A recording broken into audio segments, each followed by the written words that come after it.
Nalazimo se na maloj plaži koja se zove doslovce tako, Petit Anse. Ali tu se nećemo kupati, tu su malo, valovi su dalje, tako da se tu može kupati. Međutim, je plaža dosta prepuna ovih trava, nekakvih algi i tako, malo je onako djeluje prljavo. Ali je more svakako mirnije, da bi se dalo okupati. Evo, ima nešto sitno ljudi, ali tu ćemo na jednoj plaži pored ćemo još otići, tu ćemo pogledati zalazak sunca. Se nadamo da će biti spektakularan. Ja ću baciti još malo pogled samo. Ja?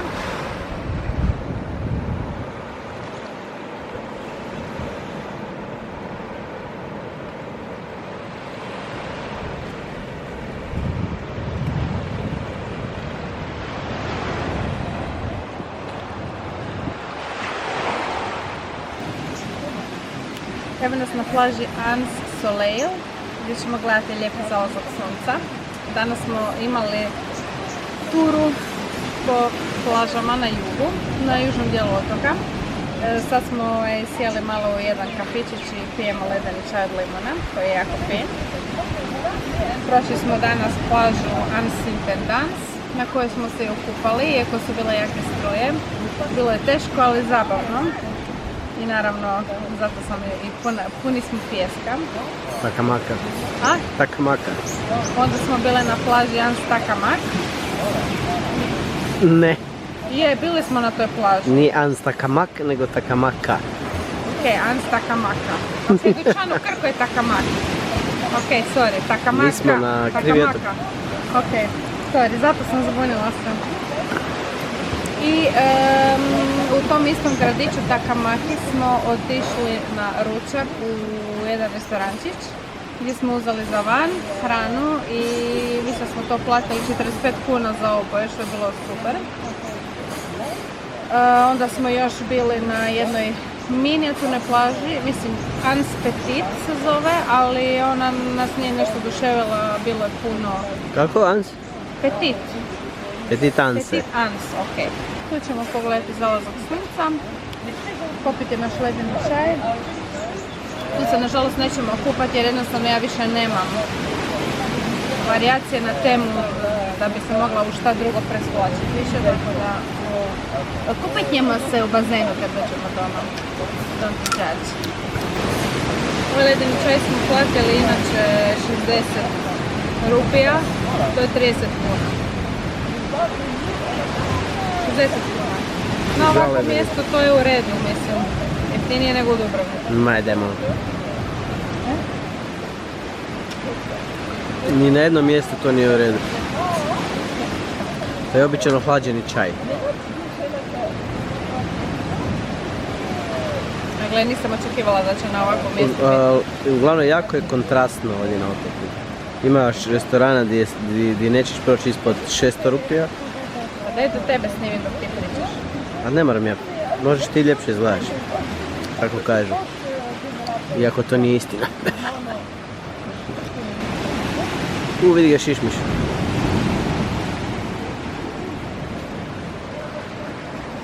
Nisam ne znala se ga uhvatio. Blaženi šišmiš. Ako vam je čudno što sam u 4. outfitu danas, što da vam kažem, nemojte izlaziti bez barem 2 outfita ekstra. Drugo mi je mokro.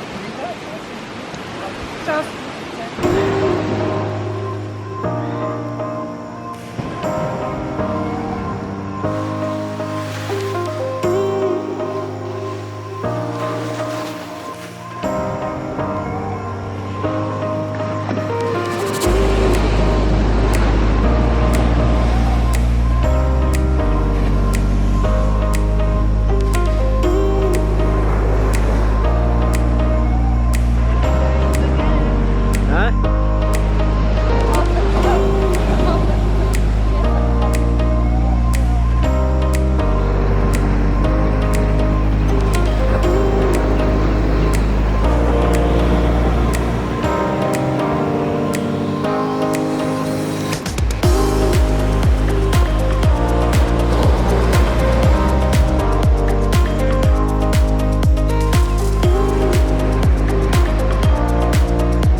Dobro jutro sa otoka Mahe na Sejšelima prekrasnim u našem apartmančiću, odnosno sjela sam na našu terasicu i mislim da je ovo pravo vrijeme za snimiti onako neki video sa ukupnim dojmovima, sa nekim detaljima koje nismo još u svojim videima možda spomenuli, a mislim da su onako bitni da se kažu.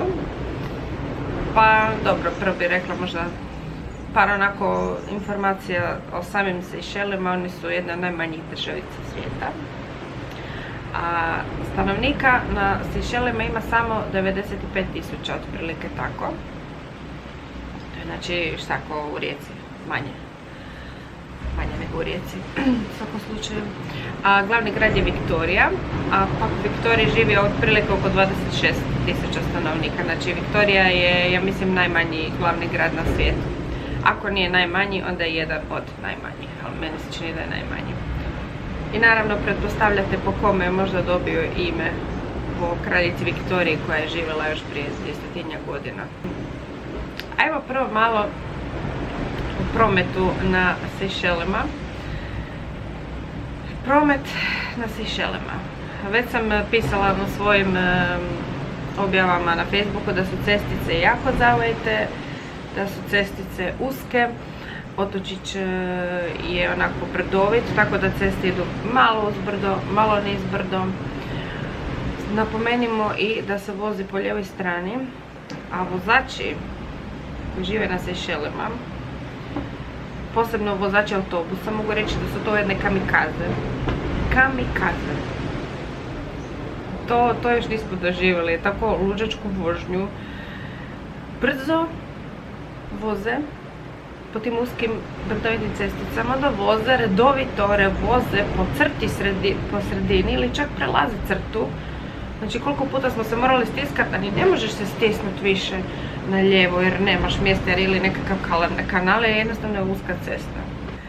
Uglavnom to je ovako što se tiče prometa. Što se tiče vožnje po lijevoj strani, možda vam više može reći Neven, ali on je to svjetski odradio.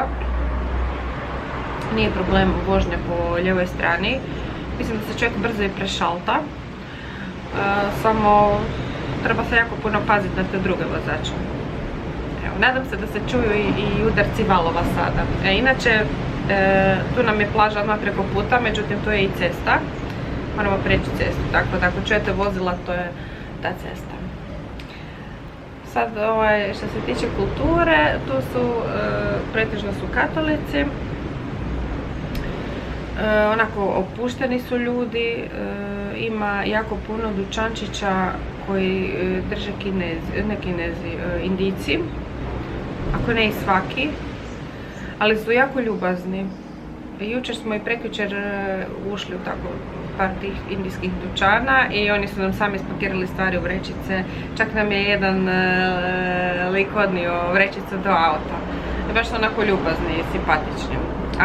Ima i nekoliko tih većih supermarketa. Ima Spar, gdje je bilo nekih, helikopter leti, gdje je bilo nekih poznatijih proizvoda.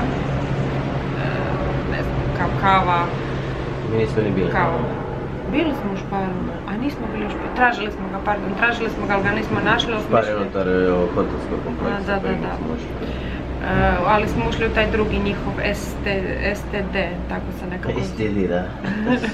STC, onda nešto su se... Not sexual. Dobro, da.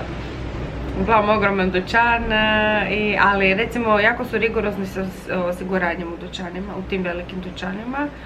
Znači ne može se ući u dućan sa ruksakom ili nekakvom velikom torbom, morate ostaviti tamo, onda stoji osiguranje na izlasku, pa ono pregledavaju, baš ono rigorozno. Isto tako oni nemaju plastične vrećice, to mi se jako sviđa, imaju nekakve, ne znam šta je to, nekakve platnene vrećice, dobro, poslije ću pokazati možda jednu sliku. I mislim da se ne naplaćuju se vrećice, to mi se sviđa. Nema plastike, mislim da su po tom pitanju ekološki osviješteni.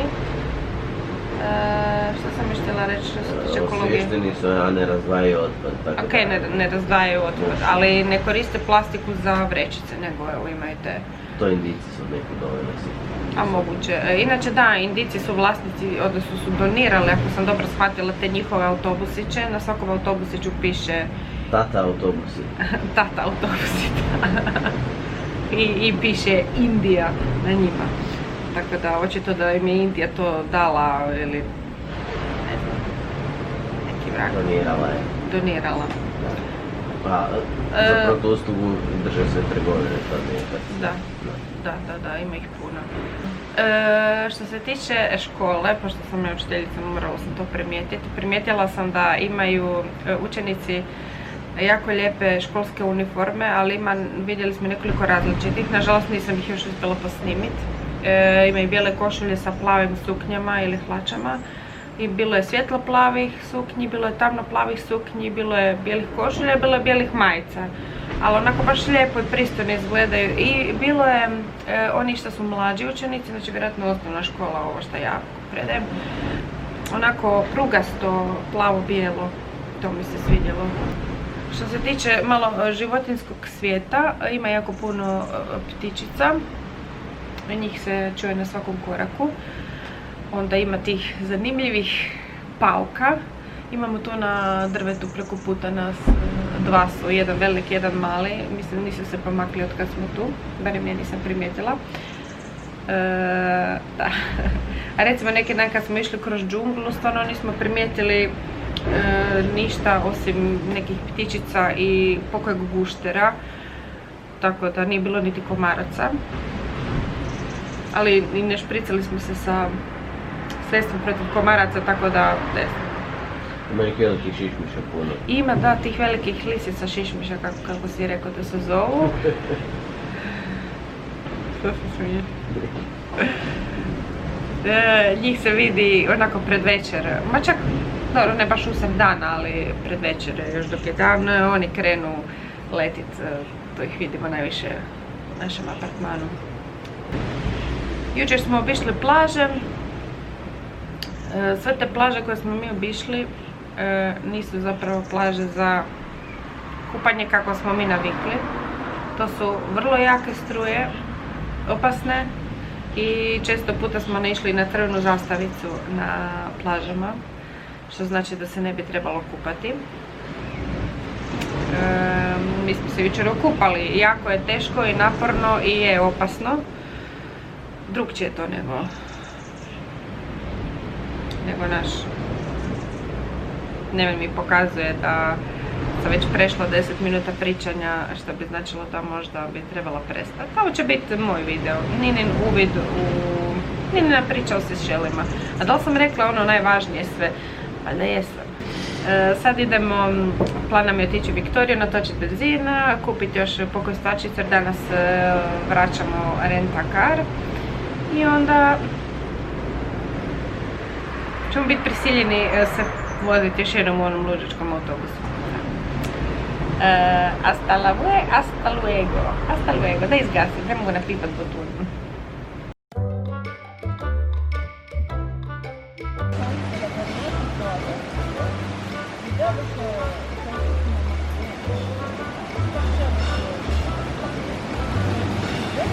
I tu se šišmiš.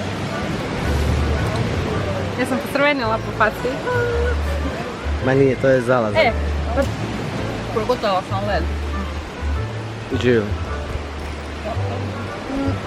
I tu ćemo... Pardon. Led. Okej.